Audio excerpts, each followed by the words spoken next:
Allora, il produttore è David Heyman.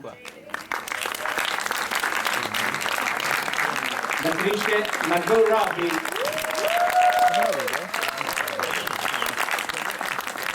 David. Il regista Quentin Tarantino.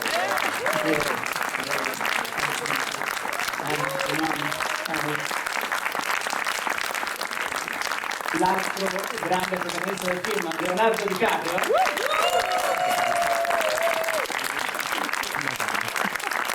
E la produttrice Shannon McIntosh.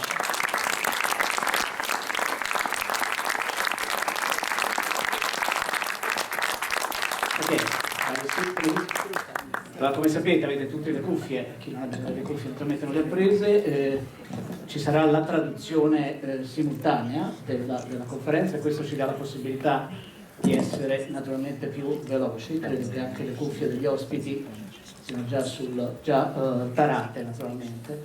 Io vorrei cominciare, poi do a voi la parola, ve la darò leggermente più tardi, però naturalmente avrete il tempo, speriamo di poter fare le vostre domande. Io volevo cominciare proprio con i due produttori, Shannon che ha già lavorato, come avete visto dalle filmografie con Tarantino, e David che conosciamo perché ha prodotto tra l'altro tutta la saga di Harry Potter e credo sia la prima volta che lavori con Tarantino, se le informazioni che ho trovato sono corrette. Shannon, produrre un film di Tarantino, ogni volta Quentin ci ha abituato a delle avventure come spettatori diverse, che credo siano anche delle avventure produttive, e questo, da quello che abbiamo visto, che ho visto, è oggettivamente un film molto affascinante, di grande intrattenimento, ma anche molto complesso produttivamente. E allora vorremmo sapere qualcosa sul rapporto produttrice-regista. Well, it's an amazing journey. Every time he gives you something to read, you get this wonderful large script and you read it and you're ready to go on the next exciting adventure. And it is, you know, he always presents a lot of adventure and fun. And so when you're reading the script, you're like, well, how will we do this? And you're trying to hang on every word and look at all the locations and imagine how you'll bring it to life in order to serve his vision. But it's a wonderful experience. Okay. David, tu sei abituato a portare lo spettatore in altre dimensioni, in dimensioni che hanno a che fare con il fantastico, Harry Potter, gli animali fantastici. E qui andiamo in un mondo in cui la realtà e la fantasia, che è risolta in modo davvero straordinario da Tarantino attraverso il cinema e la TV. Chiedo anche a te, no, la cosa che ho chiesto a Shannon, com'è stata questa esperienza da producer? A privilege is the first word that comes to mind. I've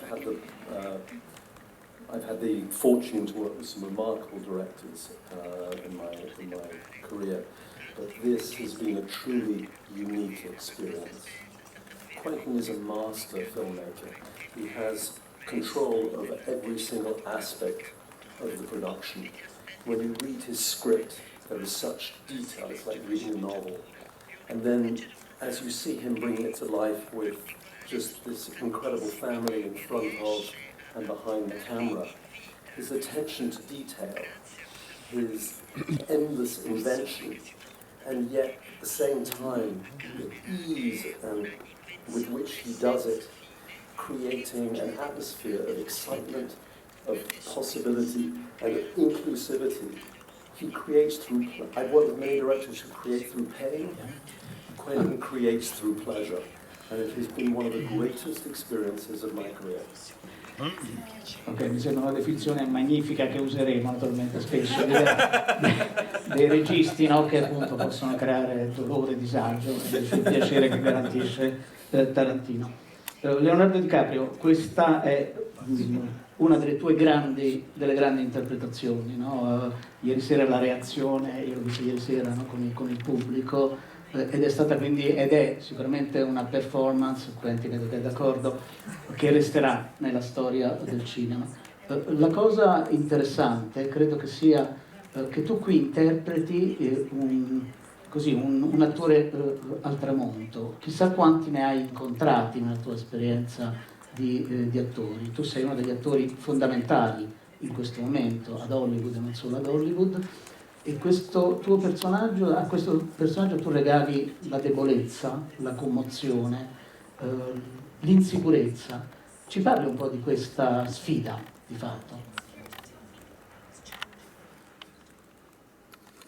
I think from the onset, well, first off, Quentin's script was so brilliant, bringing these two characters, a relationship between a stuntman and an actor that are sort of on the outskirts of Hollywood, looking in at a changing culture and a changing industry, and simultaneously trying to survive. But what was so interesting about his approach was that it's a slice of life. It's a couple days. And I think a lot of the original conversations that Quentin and I had was, how do we portray, the soul of a character within a matter of days? And a lot of that had to do with my character working on a TV show that he didn't necessarily want to be working on, feeling like he's the heavy, the sort of punching bag to a new generation of actors, while he's been sort of left behind. And so our creative process was in figuring out those moments, those details that would really, give the audience the sort of pathos of who this man was, and that resulted in a lot of the stuff with the messing up of the lines, the freak out in the trailer, and this sort of whole idea that he, the character might be bipolar, and he's dealing with the anxiety of the fact that he is mortal, and the culture is moving on, and the industry is moving on despite him. Posso chiederti che effetto ti ha fatto stare dentro dei telefilm, dentro dei modelli di racconto cinematografico che non si fanno più, no? Al di là, immagino, del divertimento e anche forse delle difficoltà, se ci sono state, no? Perché finire dentro la serie FBI o dentro La Grande Fuga, sto dicendo i titoli in italiano, deve essere stata un'esperienza singolare per un attore, no? Well, I definitely had seen The Great Escape, but one of the privileges of being an actor is being exposed to not only time periods, but subject matters that aren't necessarily in your wheelhouse. And, as you all know, I'm sure, Quentin is a true cinephile. And not just a cinephile, he knows almost equally as much about television and music. So I got to be exposed to an era of 1950s, cowboy television, sort of B and pulp cowboy movies, films that I never would have stopped to go see, but he has this incredible respect for those films equally as much as all the masterworks that we all, respect. And we honed in on a lot of different actors to be the influence for this character, from Eddie Burns to Ty Hardin, but there was one actor in particular named Ralph Meeker, and it was amazing to see his respect for an actor that I had never been exposed to, that most people historically might not remember, but going through their sort of filmography and their entire life's work, and looking at that and with great respect and an investigation into how somebody like that might be forgotten in time. And that was really I think the basis of creating Rick, that he may not get all the roles he wants, but he still made his cinematic and television contribution, which is something that he may not realize himself. Senti, ti posso chiedere a che punto pensi di essere della tua storia, della tua carriera, si dice, è sempre una parola molto impegnativa, diciamo della tua strada professionale?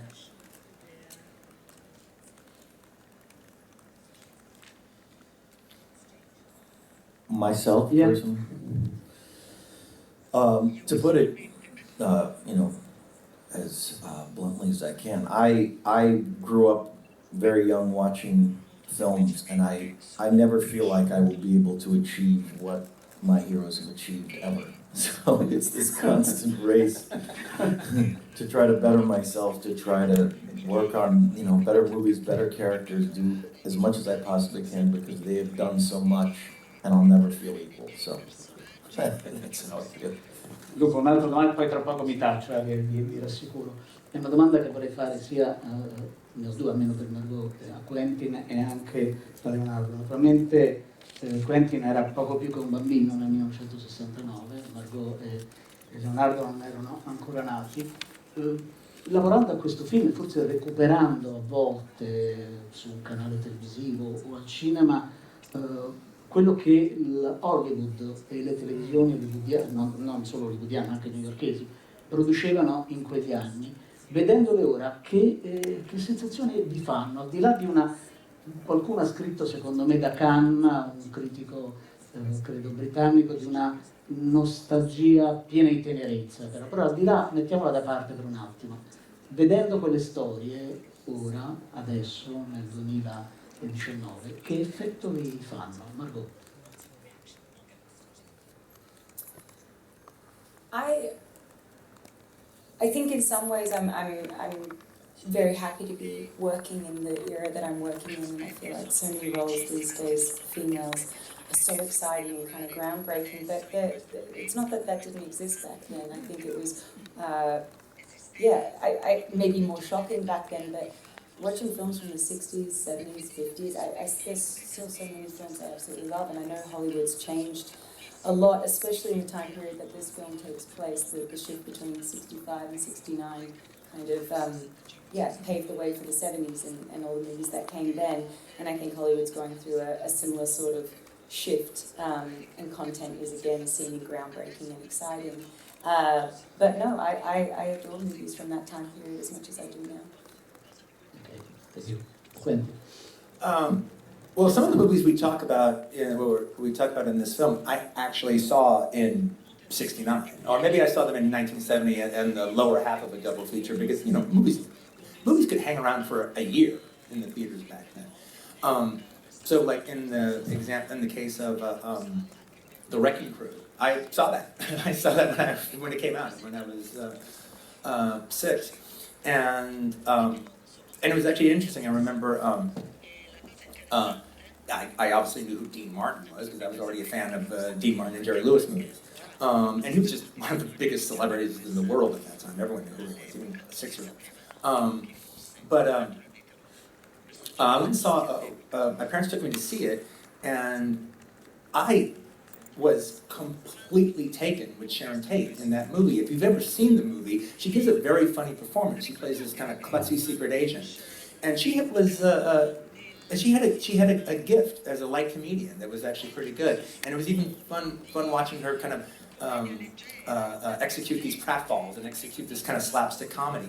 Well, as a 6-year-old, you love slapstick comedy. That's probably your favorite thing in the world. All right? So to see this cute girl actually just stumble and fall and trip and fall into mud and never kind of lose her aplomb, it was completely charming. I was totally taken with her. And the movie actually ends with a great gag at the end that just ends the whole movie. It brought the house down. I'm telling you, I remember sitting at the Garfield Theater in San Gabriel, and it brought the effing house down. And I also did, I think, was part of the inspiration for me writing kind of the scene with Margot. I actually did exactly what Sharon does in the movie. When the film was out, oddly enough, the theater that I was at had a patio similar to the Bruin. And so I liked her so much that when me and my parents walked out of the theater, I went to the poster to look to see who that was. And I looked at the lobby cards, and they were the same lobby cards I used. And I'm like, oh, who was Miss Carlson? And they go, oh, it was Sharon Tate. Oh, okay, cool. She's in Valley of the Dolphin. And I hadn't seen Valley of the Dolphin, but I knew of it. Everyone was talking about that movie at that time. And so now, I think The Wrecking Crew is an asinine movie. It's really silly. Now, I'm actually a huge fan of the director, Phil Carlson. I just don't like that movie that much. I think it's a little silly. But she's just as charming and just as terrific as she ever was. And I'm also really, as I always felt. But I even like the idea that we showed the clip of the movie in itself. So I like seeing Sharon Tate and Nancy Kwan, who I'm a huge Nancy Kwan fan too, to just pop up in the middle of the movie and have a fight scene choreographed by Bruce Lee. I think that's just a really lovely thing. Leo, posso chiederlo anche a te, appunto, che effetto ti fa vedere quel momento della storia dello spettacolo? Well, it was fascinating because, you know, think of 1969 and why this film sort of lands at this specific time period. I started Googling all the cultural things that happened in 69, all the films that came out in 69. Literally is this massive turning point in American history, and certainly American cinema, which I think really paved the way to our heroes, you know, the director-driven era where directors were, you know, it is a director's medium, and they had the power during that time period to make some of the most memorable films ever. So it really is this not only cultural turning point, but cinematic turning point. Ok, thank you so much. Allora, adesso immagino siano molte domande per Tarantino. Ho visto Gloria, anche Beatrice. No, ok. Nel microfono. Buongiorno, Prego, Gloria. sono Gloria Satta, il Messaggero. Volevo chiedere a Quentin Tarantino, il film ha aperto in America in maniera straordinaria, è stata la più bella apertura dei suoi film. E pensa che c'entri, che il pubblico abbia avvertito la nostalgia per oggi, ai giorni d'oggi, per un periodo che non c'è più? C'entra qualcosa la nostalgia per un mondo, per un periodo che non esiste più, che oggi è molto diverso? Grazie.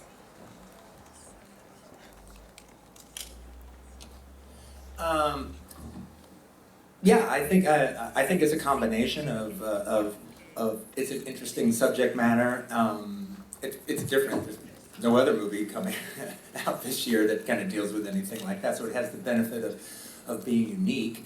And I think people are really excited to see these actors in the film, but also I think Columbia did a good job selling it. I think it looks like an entertaining movie. It would be a fun way to spend an evening. So, and then the reviews have kind of backed that up to some degree. So, frankly, I think it's the combination of the subject matter, the actors, and I really think Columbia did a good job selling it.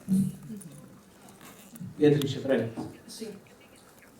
Buongiorno, Tarantino, qua, davanti a lei. Qua. Scusa. Proprio Oh, sorry, okay. Complimenti prima di tutto. È nota la sua passione per un certo cinema italiano, non quello dei Fellini, dei De Sica, solitamente più celebrato, ma quello invece dei B-movie, dei western spaghetti. Ecco, volevo chiederle come nasce questa passione e soprattutto cosa l'affascina di questo cinema, anche se il personaggio di DiCaprio in questo film un po' lo disprezza, no? I western spaghetti, non ne parla, non vorrebbe venire in Italia a farli. Però insomma la sua passione è nota, ecco, cosa le piace in particolare di questo cinema? Grazie. Well, I'm a fan of genre movies in general, and I'm a fan of I think what you guys refer to in America as B-movie genre films as well. I've always loved the Italians' take on genre, whether it's spaghetti westerns or macaroni combat movies or giallo films or peplums. I don't love the peplums as much as the other stuff, all right? But Italian sex comedies, I love those. And one of the things about, and particularly the spaghetti westerns, is, and I would say the giallos are the same thing, and the poliziots are the same things. Where they all started off, a lot of the policiers were based, the jumping off point for them was French Connection or Dirty Harry or something. The jumping off point for the spaghetti westerns were particularly a lot of the westerns of the 50s, but American westerns of the 50s. But then the thing is, the Italians reinvented them, and just the idea of taking old genres and reinventing them in a new way for a new type of audience with a different emphasis. I just love it. If you can pull it off, I just think it's fantastic. It's a way to have new eyes into a genre, and also, particularly in the case of the spaghetti westerns, those directors, Leone and Corbucci and Solima and Giuseppe Tassari and all those guys, almost all of them started off as movie critics and then worked their way into screenwriters and then worked their way into second unit. They were like, they were the guys you hired to deliver the action. And they were absolutely just as passionate and just as in love with cinema as the French New Wave, who started off as critics. And so their complete enthusiasm for the genre is just so, just delicious. I don't know another way to say it. But also, the last thing, and to me it's the thing that makes them Italian, as opposed to just somebody else looking at it a different way. There's a commitment to opera in the way they present it. It's bigger, it's larger than life. And now when you're dealing with the scores of the day, well, that's really highlighted.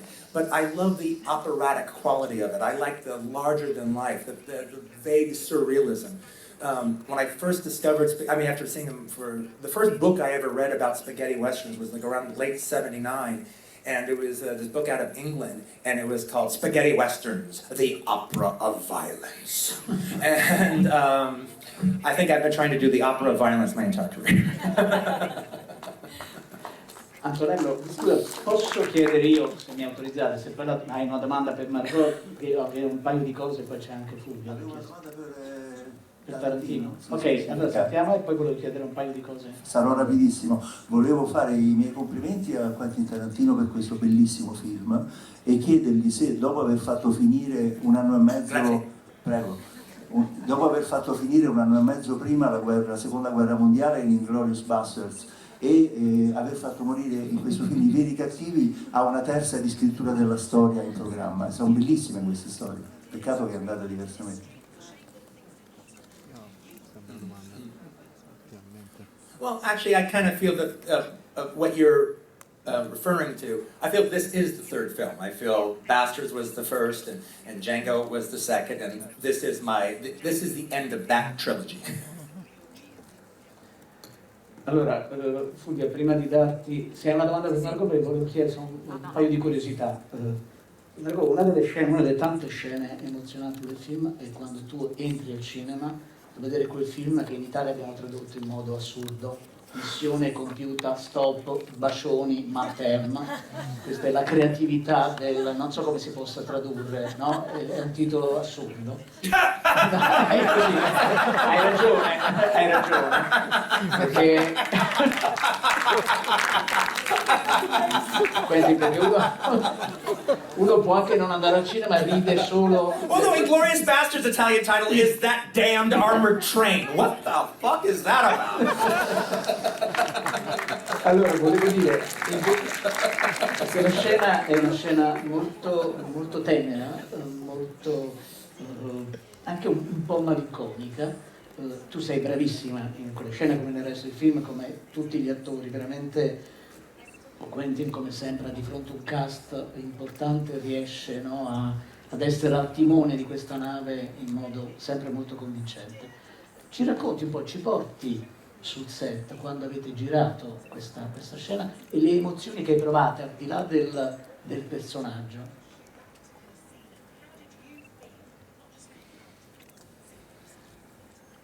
Well, I think on the day that we were shooting, Quentin told me a story about when a similar thing happened to him, and he went to the Bruin and True Romance was playing, and he, on a whim, kind of thought, well, I wrote the movie, can I go in for free? And it was such a sweet story, and I feel like with a lot of things in this film, there's little memories of Quentin's interwoven throughout, which makes it feel so much more intimate and special and specific. I, of course, wasn't around to remember LA in 1969, but Quentin was, and as soon as I read the script, I felt transported because I was reading from his point of view what it was like to be there at that time, which made it feel more real and special to me. What they were playing on the radio, what songs were around, what you would drive past in order of what you would see. That level of specificity is such a gift, and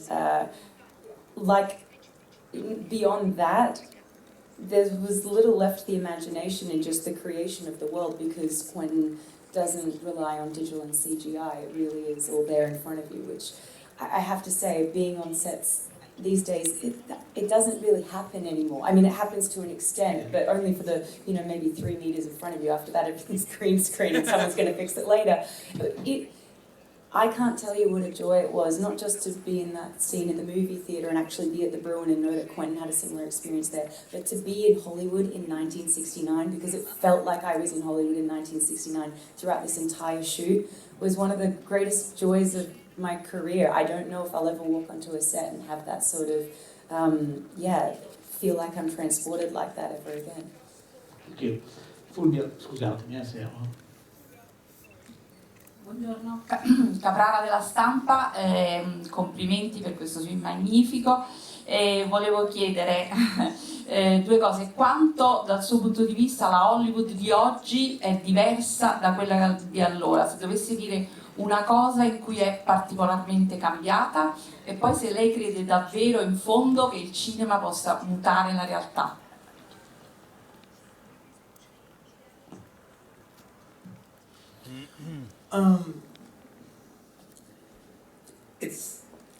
To me, cinema is so different from what it was in the 90s when I started, all right? So to just even go back to 1969, you didn't know where to start. Frankly, I will say, there's so many things. Whenever I'm asked a question that so many things in my mind, I usually just grab the first thing that popped into my mind. And it's a little based on what Margot said, is, back in those, I guess you'd call those the old days, but even in the 90s, and even into the 2000s, people committed to building sets. It wasn't just going to be added later. I mean, I'd like to watch a Cannon movie, or Tobe Hooper's Life Force, and it has these magnificent warehouse sets where they create these whole new worlds. I watched, I never seen it when it came out. I watched Rennie Harlin's Cutthroat Island. And it was a pretty good movie, but in today's world, it's a fantastic movie. They built this entire thing, and this entire village, and they did these incredible carriage action sequences that they just had to commit to doing. There was no CGI involved. I mean, it cost a fortune, and it's all on the screen. And now even the big budget movies don't got time for that bullshit. And I just think something is just terribly lost. And there's something terribly lost as far as on the picture. There's something terribly lost in the movie, and there's a horrible loss when it comes to craftsmanship. And I feel that is a very, very big danger. One of my biggest pet peeves about digital filmmaking is not just me being an old fart saying I like film better than digital. It is the fact that there's a tremendous amount of craftsmanship to go to light film and get it get through the different processes to capture an image in a beautiful way. It's easy to do on digital. It's even easy to do on film if you're just only planning on going to digital, because a video gives you all these latitudes for color timing and everything. But if you got somebody like Bob Richardson, you got to capture it so good that when it gets through three duplicating processes, that the film print that is eventually showing in the theater is golden and it's fantastic. Well, a lot of people can't do that. That's what separates the wheat from the chaff. Is the people who know how to take the film print to get it through all the different degradations that what's actually showing on the screen is sparkling and dazzling. And that's a craftsmanship, and it is going away, guys. It is going away. I don't know if cinema can... I don't know if cinema can change history. I think it can influence history. Allora io vorrei chiedere un'altra cosa a Leonardo DiCaprio. Leonardo, che responsabilità c'è nel diventare non solo l'attore di riferimento di un regista come Tarantino o come Scorsese o come altri? Che tipo di responsabilità senti ogni volta, al di là immagino, della gratificazione di essere scelto?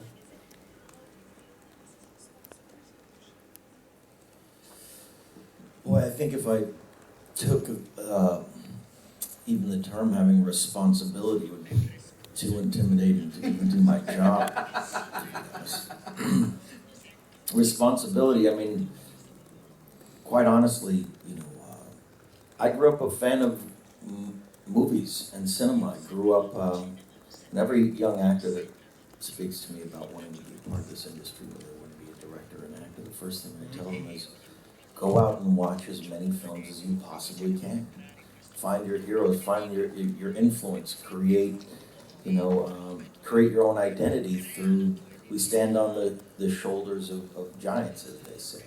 And it's so, I harken back to that before, but you go back to the 1920s and you look at these, speaking of sets and set pieces, I mean, it was literally the wild, wild west, and from the sheer mass of and congregation of people that are coming together to create something new visually, you have this whole wealth of history to look back on. And there's so many different genres and so many different ages in cinema history that have influenced me that I often don't question. Well, my responsibility is more who do I want to work with that is going to push me further? Well, who's going to be able to put that screenplay that I read and that script, you know, it is a director's medium, and we see a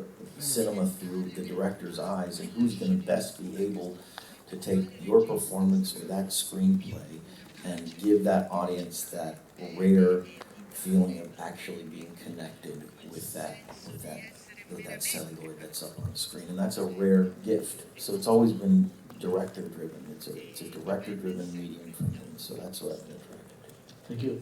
Allora, purtroppo non abbiamo più tempo, poi prendetevela con me naturalmente, ma non c'è nessun problema. Come sapete continuano ad avere degli impegni i nostri ospiti, e io vi ringrazio davvero molto perché ci avete regalato un film che, come dicevo all'inizio, sono sicuro resterà nella storia del cinema, e grazie davvero a tutti voi per questo grande lavoro, e ovviamente all the best. Thank you very much. This is one of the more soulful press conferences I've ever been to. Passate una buona estate. Grazie, grazie.